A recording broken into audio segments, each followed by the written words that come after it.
Hello friends, नमस्ते प्रणाम। हमारे चैनल में आप सभी फ्रेंड्स का स्वागत है और अभिनंदन है। तो हम लोग बहुत ही पारंपरिक विवाह गीत लेकर आए हैं। आप लोग जरूर सुनिएगा और अपना प्यार दुलार आशीर्वाद ऐसे ही बनाए रखिएगा। तो चलिए सुनाते हैं।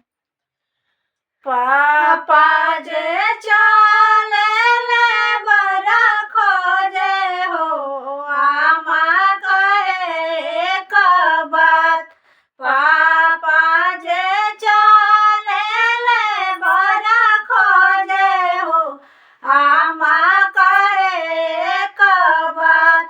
खोजी हमें महला दो महला हो पढ़ल लिखल दामाद। खोजी हमें महला दू महला हो पढ़ल लिखल दामाद।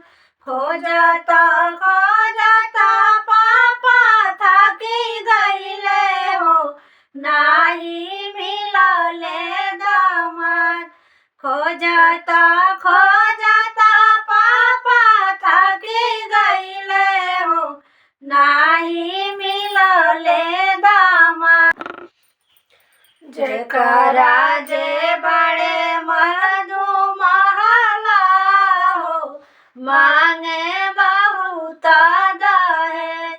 जेकरा जे बड़े मर्दू महला हो मांगे बहुत दहेज। पढ़ल लिखल जे करा बेटा बड़े हो मांगे 10-20 लाख। पढ़ल लिखल जे कर बेटा बड़े हो मांगे 10-20 लाख।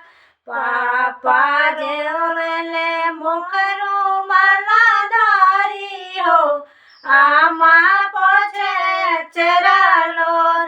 पापा जे रोवे मुखरू मला धारी हो आमा पोछे चरा लोर। कहावा से देबो दहेजवा हो कैसे करबो बिया। कहावा से देबो दहेजवा हो कैसे करबो बिया।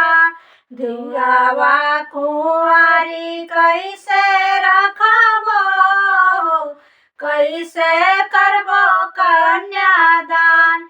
धियावा कुंवारी कैसे रखबो हो कैसे करबो